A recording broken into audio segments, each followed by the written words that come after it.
Bueno, buenas tardes. Mi nombre es Iván Salazar y este es mi equipo de trabajo. Hola, mi nombre es Santiago Aldana Flores y también está conformado por... Hervi Guillermo Matías. Bueno, esta vez vamos a hacer nuestro primer podcast. Esta vez va a ser sobre una norma, sobre una sentencia. Entonces vamos a empezar a ver qué es lo que significa esta sentencia, ¿vale? En este podcast analizaremos la sentencia T-198 de 2022, emitida por la Corte Constitucional de Colombia. Una decisión muy importante en materia de derechos humanos, enfoque de género y protección del acceso laboral.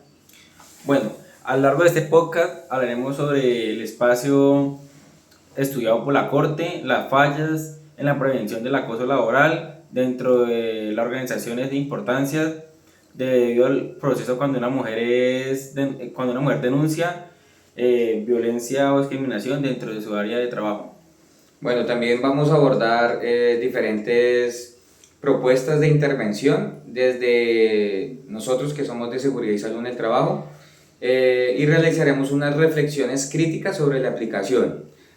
También pues de las normativas colombianas relacionadas con riesgos psicosociales y convirtiéndolos en convivencias laborales.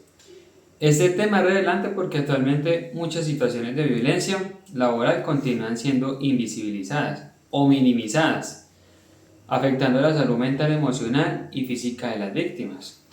Bueno, en la sentencia T-198 del 2022 se originó un caso de una mujer que denunció ser víctima de un acoso sexual y laboral dentro de su lugar de trabajo. Según lo que cuenta la muchacha, es que empezó a sufrir comportamientos inapropiados y acoso de trabajo de su Con los mismos de su compañeros, de sus mayores, Ah, ya de los mayores, sí, ok. de sus superiores como tal. En forma jerárquica, claro. Exactamente. Ya, entonces pues a medida de todo esto van a rechazar dichas conductas, la situación laboral pues le empeoró a la trabajadora, ¿verdad? La trabajadora sigue manifestando haber sufrido aislamiento, trato discriminatorio y hostigamientos constantes, afectando ella emocionalmente y pues así también el ambiente laboral de todos. La víctima acudió a las autoridades, buscando protección obviamente y reconocimiento de sus derechos. Sin embargo, durante las primeras decisiones judiciales no se realizó un análisis adecuado del contexto de violencia y desigualdad de género de presente caso de la chica. Bueno, pues según la Corte Constitucional consideró que las autoridades omitieron valorar correctamente pues las pruebas y no aplicaron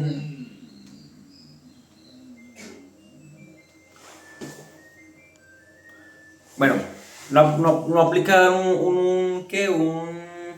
un enfoque diferencial de género, lo cual terminó afectando pues los derechos fundamentales del debido proceso. Como tal, no hicieron un buen recopile de pruebas y eso pues afectó a los derechos del género de la mujer, la prioridad. Bueno, pues dado toda esta situación, la Corte decidió amparar los derechos de los accionantes y reiteró que los jueces tienen la obligación de estudiar todos estos casos con perspectivas de género, ¿no? No solamente que la mujer, sino en diferentes géneros, porque pues se trabajan en diferentes émbolos. Entonces también también tienen que tener unas dinámicas de poder de discriminación que suelen presentarse contra las mujeres en distintos espacios laborales. Claro, uno de los aspectos más importantes de esta sentencia es que la Corte reconoce que la violencia contra la mujer no siempre se presenta de manera física o verbal, también puede manifestarse mediante violencia psicológica, laboral, simbólica o institucional. Ya. Bueno, pues en este caso la Corte explicó que las decisiones judiciales anteriores incurrieron en errores porque analizaron las pruebas de forma aislada sin tener un contexto completo del caso de investigación. Ya, entonces pues además la Corte también en muchos casos de violencia no encontraron pruebas directas y testigos visibles, precisamente porque estas conductas suelen ocurrir en espacios privados o bajo relaciones que silencian mucho a las personas por miedo a no poder o cuidar su trabajo, ¿no? Eso es mucho lo que ocasionan en los miedos, ¿listo? En las víctimas. Por eso los operadores judiciales deben aplicar criterios más amplios de valoración probatoria, que todo Ya. sea pues legal, que sea verdad lo que está sucediendo y evitar perjuicios o estereotipos que puedan deslegitimar el testimonio de las mujeres. Bueno, la Corte también recordó que el proceso a la justicia no significa únicamente permitir que la persona presente una demanda, sino garantizar que la investigación sea seria, parcial y libre de discriminación, porque hay muchas veces que la persona dice de más y pues por eso es que muchas veces no se creen ya en la justicia. Claro. Bueno, de igual manera se destacó que la revictimización institucional ocurre cuando las autoridades minimizan estos hechos denunciados, ¿no? Cuestionan injustamente a la víctima o ignoran el impacto emocional y psicológico derivado a la violencia. ¿Sí? Lo hacen como si no fuera para nada. Pues desde la perspectiva de seguridad en el trabajo, en este caso se evidencia que hay fallas importantes en la gestión preventiva dentro de las organizaciones. Ya. Bueno, pues sí, la primera falla que corresponde pues a la ausencia de mecanismos defensivos y prevención sobre el acoso, porque hay muchas veces que tienen muchas cosas para prevenir, pero no tienen estrategias de la prevención.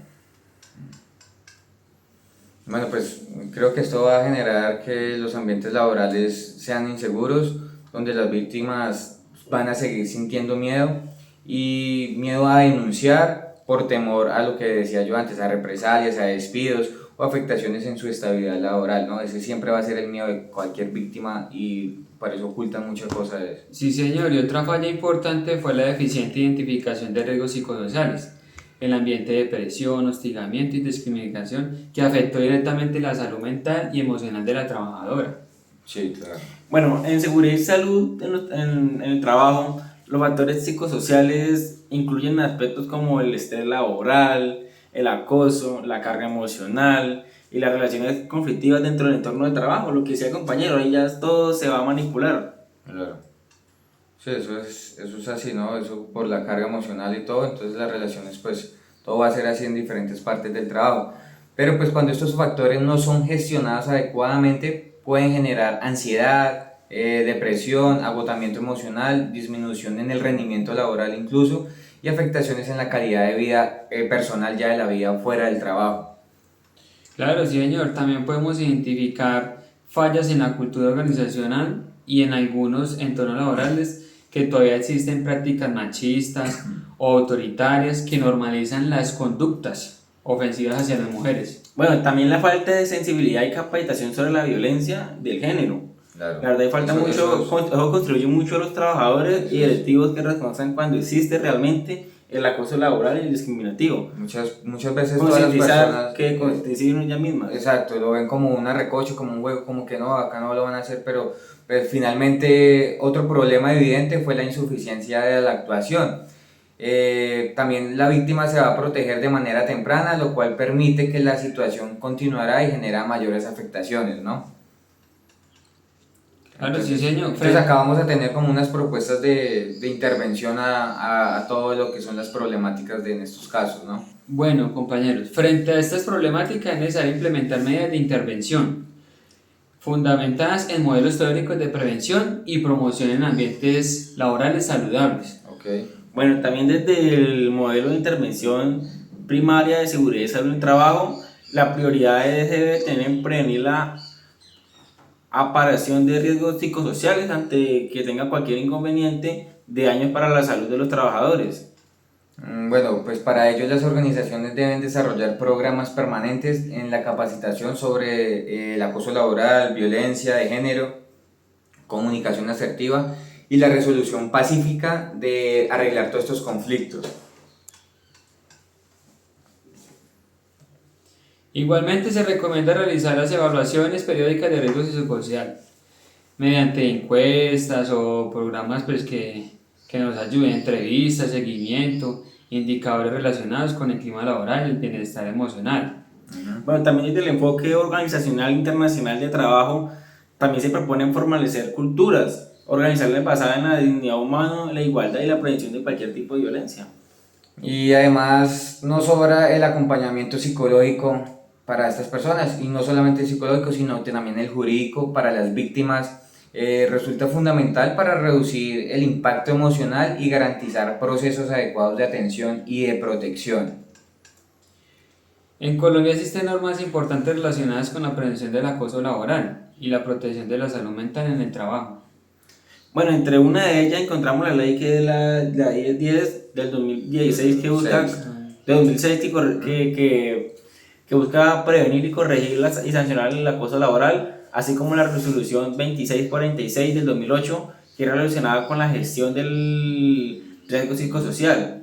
Bueno, pues sin embargo, uno de los principales problemas es que muchas empresas implementan estas normas únicamente un enfoque administrativo y documental, o sea, solo lo dejan ahí, en esas dos partes, no lo dejan más, sino solamente como en escrito, no lo pronuncian para poder hacer esas capacitaciones. Por esta razón, la implementación de la seguridad y salud en el trabajo debe entenderse como una herramienta de protección integral de la dignidad humana y no solamente como un requisito legal.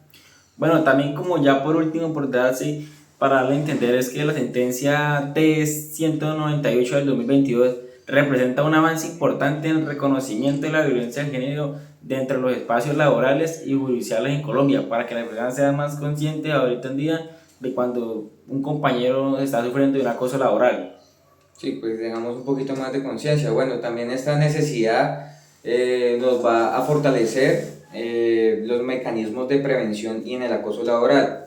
Es garantizar también que todas las víctimas, seamos nosotros, sean otras, reciban una protección efectiva y acceso real a la justicia, que todos se valgan, se hagan valer por todo. Bueno, como futuros profesionales es importante comprender que la prevención de riesgos psicosociales no depende únicamente de normas escritas, sino también del compromiso ético de las organizaciones y de la construcción de ambientes laborales saludables. Bueno, y finalmente, esta sentencia nos invita a reflexionar sobre la importancia de escuchar a las víctimas, ¿no? También evitar la revictimización y fortalecer una cultura institucional basada en los derechos humanos y en la equidad de género. Gracias por acompañarnos en este podcast. Bueno, muchas gracias, compañeros. Hasta la próxima. Espero que lo hayan entendido y lo hayan disfrutado. Estamos en una próxima oportunidad.